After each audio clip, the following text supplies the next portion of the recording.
cordial saludo a todos los que nos escuchan. Un fuerte abrazo en nombre del canciller Jorge Arriaza y en el mío propio, Alexander Yanes, ahora embajador de la República Bolivariana de Venezuela en el Estado Plurinacional de Bolivia. Nos corresponde en esta oportunidad realizar una breve presentación acerca del Tratado de Regularización de la Guerra y el Tratado de Armisticio en cuanto a algunos elementos doctrinarios.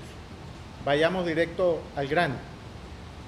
Antes de realizar el análisis del Tratado de Regularización de la Guerra y del Tratado de Armisticio, conviene recordar que el Tratado de Regularización de la Guerra es producto de un hecho histórico de imprescriptible alcance político-jurídico precedente, el cual es la firma del Tratado de Armisticio, suscrito un día antes del Tratado de Regularización de la Guerra, el día 25 de noviembre del año 1820.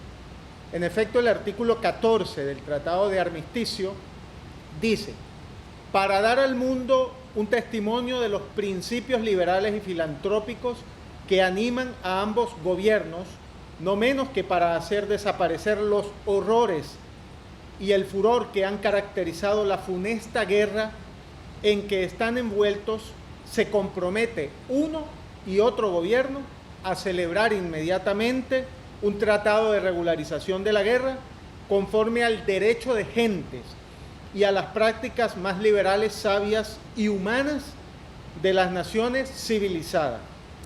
El Tratado de Armisticio fue ratificado el 26 de noviembre del año 1820 por el libertador Simón Bolívar, presidente de Colombia, y por el general en jefe del ejército español, Morillo, quien era el representante de España. En su artículo 15, ese tratado preveía que la ratificación debería realizarse en un plazo de 60 horas. Seguidamente, el mismo 26 de noviembre del año 20, se negocia y se suscribe el Tratado de Regularización de la Guerra, cuyo artículo 14 también prevé la ratificación y canje dentro de los 60 horas siguientes, hecho que efectivamente ocurrió el 27 de noviembre de la mano del libertador Simón Bolívar, presidente de Colombia, y Pablo Morillo, general en jefe del ejército español, en Santa Ana de Trujillo, cuyo bicentenario estamos conmemorando. A los efectos de precisión para la historia nacional e internacional sobre estos trascendentales acontecimientos, la cronología de hechos del mes de noviembre de 1820 es como sigue. El 25 se firma el Tratado de Armisticio. El 26 se ratifica el Tratado de Armisticio. El mismo 26 se firma el Tratado de Regularización de la Guerra. El 27 se ratifica y se realiza el canje y entra en vigor ese Tratado de Regularización de la Guerra. Y el 28 se publica en la Gaceta de Colombia. ¿Cuál es la importancia histórica del tratado? El Tratado de Regularización de la Guerra del año 20 no tiene precedentes en el mundo occidental. Adquiere no solo trascendencia a nivel nacional, sino internacional. Número 1. En el marco nacional, A. Define y establece jurídicamente la conciencia de la diferencia entre ser americano-colombiano y ser americano-español. B. Deroga el decreto de guerra a muerte, transformando la resolución de la guerra de emancipación en Venezuela. C. Consolida la figura de Bolívar como estadista. Número 2. A nivel internacional. A. Posiciona a Colombia como una potencia en el escenario internacional. B. Establece las bases del derecho internacional humanitario y contribuye significativamente en el derecho internacional sobre los derechos humanos. C.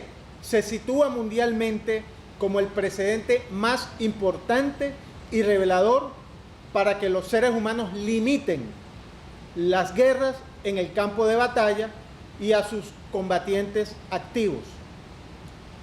D. Influye en los límites a los medios de hacer la guerra en la campaña del sur que emprendería posteriormente Bolívar en Ecuador, Perú y la actual Bolivia. Otro aspecto relevante de la repercusión histórica que tiene el Tratado de Regularización de la Guerra fue la gestión del jurista ecuatoriano doctor Jorge Salvador Lara, quien logró que en el 15º Congreso Mundial de Historia celebrado en Bucarest Rumania en 1980 se reconociese a Sucre como precursor del derecho internacional humanitario por haber sido el artífice de este tratado. Desde el punto de vista doctrinario y jurídico, estos tratados tienen la siguiente importancia. La negociación, firma y entrada en vigor del Tratado de Regularización de la Guerra, así como el de armisticio, tienen varias implicaciones.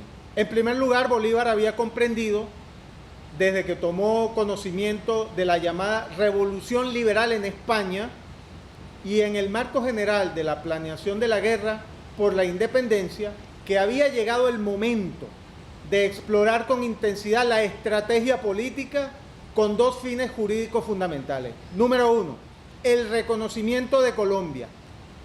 Al abrir la puerta a resolver el conflicto en el marco de la diplomacia, es decir, de la negociación, y no en el de la guerra, España estaría otorgando beligerancia, concepto importante en el derecho internacional, a las fuerzas colombianas. Concomitantemente, este hecho supondría llegar a algún tipo de acuerdo legal de alcance bilateral. La firma de un acuerdo con España sería una incontrovertible evidencia jurídica del reconocimiento. Tales eran los objetivos de Bolívar. Desde la perspectiva del derecho de gentes, lo que hoy conocemos como derecho internacional, estos propósitos supondrían sin duda, a lo mínimo, de manera tácita, un reconocimiento de la potencia colonial al nuevo Estado, lo que prácticamente significaría la aceptación de, y aquí vamos al punto 2, derecho a la independencia, es decir, a la autodeterminación, y tal sería el segundo objetivo de Bolívar. Al estudiar integralmente los tratados en su preámbulo y articulado, podemos desprender que el espíritu, propósito y razón jurídica del Tratado de Regularización de la Guerra, así como el de armisticio, se pueden desprender las siguientes consideraciones. Queda claro que las partes suscriben en condiciones de igualdad jurídica de los estados, un acuerdo bilateral. El preámbulo dice así: deseando los gobiernos de España y de Colombia, igualdad jurídica de los estados. Que dicho acuerdo tiene como marco el derecho de gentes, esto es el derecho internacional, cuando afirma: para regularizar la guerra que existe entre ambos gobiernos conforme a las leyes de las naciones cultas, lo que atribuiría tal condición al nuevo Estado de Colombia, es decir, la de una nación culta, como sujeto de derecho. En aquella oportunidad, no todas las naciones eran consideradas naciones cultas, en tanto y en cuanto no eran sujetos de derecho internacional. Puede además observarse en la redacción a lo largo del cuerpo de los tratados, en su articulado, la clara intención política, bajo formas jurídicas, de reafirmar conceptos fundamentales del derecho de gentes, como evidencia del ineludible y expreso reconocimiento de España a Colombia. En efecto, los artículos del Tratado de Regularización de la Guerra, número 1, 3, 7, 9, 11, 12 y 13, hacen precisa mención al término gobierno o gobiernos. Por su parte, el artículo 5 refiere naciones cultas, esto es sujeto de derecho. El artículo 8 nombra el territorio de Colombia. Esta es una idea central para la existencia de un Estado. También el artículo 11 alude a partes beligerantes, esto es que otorga la condición de sujeto de derecho. Mención especial en este tratado reviste el artículo 13, considerando que si bien el tratado en su integralidad motiva el llamado pactam sunt servanda, esto es, lo pactado es ley entre las partes, ese artículo, el artículo 13, lo evidencia especialmente al invocar la obligación y responsabilidad de las partes. Esto se llama hoy responsabilidad internacional. Desde esta perspectiva, algunas conclusiones preliminares. La capacidad de celebrar tratados es la expresión más palpable de la personalidad jurídica de un Estado, es decir, solo un sujeto de derecho internacional puede celebrar tratados. De allí la importancia de que Bolívar haya logrado que España firmara 2 tratados bilaterales con Colombia. Los tratados son fuente por excelencia de derechos y obligaciones. son los tratados, o sobre los tratados reposan sustancialmente la coexistencia y la cooperación, cuáles son dos características que persiguen tanto el Tratado de Armisticio como el Tratado de Regularización de la Guerra. Ambos tratados reflejan además la voluntad de las partes por responder a problemas y necesidades sociales de la época, es decir, la guerra, la paz, la humanización del conflicto. Eran compartidas mediante reglas jurídicas que fueron pactadas en dichos tratados. Al hablar de formación o celebración de tratados, referimos, por ejemplo, el conjunto de actos mediante los cuales se concibe, se gesta y nace un tratado internacional conforme a una serie de fases, las cuales se cumplen a cabalidad en el caso que nos ocupa. Esto es, la representación, ambas partes tenían representantes con plenos poderes, la negociación, que efectivamente ocurrió, la adopción, que es cuando ambas partes dan su consentimiento en favor de lo escrito, la autenticación y la entrada en vigor para posteriormente cumplirlo. Es decir, todos estos procesos se cumplieron en ambos tratados. Una apreciación importante desde el punto de vista del derecho internacional humanitario es que el Tratado de Regularización de la Guerra del 26 de noviembre del año 20 sintetiza la esencia de lo que actualmente constituye el derecho internacional humanitario. Para constatar la vigencia del Tratado de Regularización de la Guerra, conviene una revisión rápida de los elementos centrales de sus artículos, siendo que en buena medida determinaron las previsiones de protección humanitaria en los actuales convenios de Ginebra firmados en el año 49, así como en sus protocolos 1 y 2. Número 1. El primer convenio de Ginebra que protege durante la guerra a los heridos y los enfermos de las Fuerzas Armadas en campaña.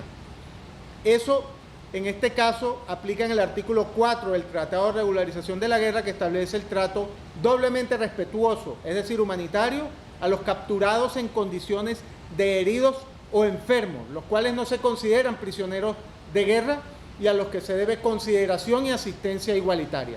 Número 2.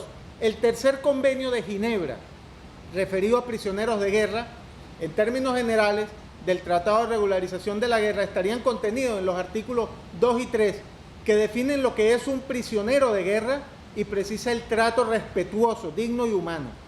También en el artículo 5, que precisa una gradación para el canje de prisioneros, y el artículo 6, que reconoce la condición de prisionero de guerra a los que realizan operaciones de observación, es decir, de inteligencia, quienes son susceptibles de ser canjeados. También el artículo 7 prohíbe la aplicación de la pena capital para los conspiradores y desafectos, es decir, a los traidores. Aquí el Tratado de Regularización de la Guerra es superior a los actuales convenios de Ginebra. El artículo 8 dispone la obligatoriedad del canje. Y el artículo 9 permite la supervisión por comisarios de las condiciones de salud y reclusión de los prisioneros y permite que éstas puedan mejorarse. El artículo 12 prevé el trato digno de los caídos en combate y el derecho de sus deudos a honrarlo. 3. El cuarto convenio de Ginebra protege a las personas civiles, incluso en los territorios ocupados. Esto ya estaba previsto en el Tratado de Regularización de la Guerra, en el artículo 11, que protege a los individuos y comunidades que no participan en el conflicto. Por otra parte, se desprende de los convenios de Ginebra la bienvenida a cualquier circunstancia que propenda, facilite o mejore el respeto, la dignidad y humanidad del ser humano. En este sentido, apunta el artículo 10 del Tratado de Regularización de la Guerra, que establece el carácter retroactivo de los beneficios del mismo, así como el artículo 13, que obliga a todas las autoridades civiles o militares a observar el cumplimiento del tratado. Eso es lo que hoy se conoce como control de cumplimiento. Muy avanzado el Tratado de Regularización de la Guerra. Y prefigura, además, nuestro tratado, la idea de responsabilidad internacional. En su artículo 51, 52, 131 y 148 de los convenios de Ginebra está estipulado ese principio. ¿Cuál es la vigencia en nuestro tiempo del tratado? Como puede apreciarse en la parte anterior, existe una relación intrínseca entre el Tratado de Regularización de la Guerra del 26 de noviembre del año 20 con el derecho internacional humanitario y el derecho internacional de los derechos humanos. En ese sentido, creemos que el Tratado de Regularización de la Guerra sigue siendo un recurso jurídico, pero sobre todo ético, que despeja la incógnita sobre cuáles deben ser las prioridades e intereses de la humanidad. Sin duda que anteponer la vida, aún en situación de enfrentamiento y conflicto, señala el derrotero que la prolongación y pervivencia de la civilización exige. Más aún cuando observamos que la evolución del desarrollo tecnológico y su consecuente impacto en las doctrinas de la guerra actual, sobre todo en las que emanan de las llamadas grandes potencias, ha significado también un proceso proporcional de deshumanización del conflicto. La inteligencia artificial con aplicaciones bélicas, los bombardeos con drones a largas distancias, el manejo por satélite de las operaciones ofensivas verifican este hecho. Comprender esta contradicción de fondo en la razón de ser humana y por extensión en la de nuestra civilización encuentra respuesta en teóricos clásicos sobre la guerra. En efecto, ya lo advertía Clausewitz cuando decía: la invención de la pólvora y el constante perfeccionamiento de las armas de fuego bastan por sí mismas para demostrar que el avance de la civilización no ha logrado alterar ni desviar la tendencia a destruir al enemigo, que es el núcleo de la idea misma de la guerra. ¿Acaso no fue este, entre otras razones, el propósito y fin de la llamada guerra a muerte? Por eso el Tratado de Armisticio y el Tratado de Regularización de la Guerra. Asimismo, los procesos de privatización de la guerra o de los conflictos mediante el uso de los llamados contratistas evidencia dos aspectos centrales. Uno, el uso de mercenarios dificulta la aplicación de las convenciones sobre derecho internacional humanitario bélico, al tratarse de actores no contemplados en las previsiones jurídicas.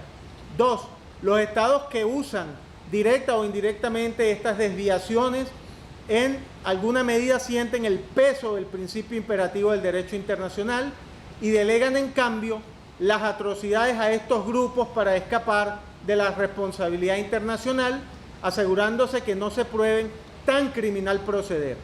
Esta última idea nos aproxima por defecto al progresivo avance del derecho internacional humanitario y del derecho internacional de los derechos humanos.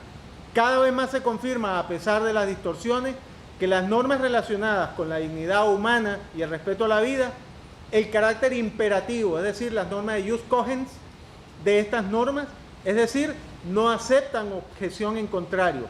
Todo este proceso deriva justamente de la génesis del derecho internacional humanitario, cual es la firma del Tratado de Regularización de la Guerra del año 20, cuyo actor central y hoy podríamos decir padre de este derecho es un venezolano ejemplar, Antonio José de Sucre.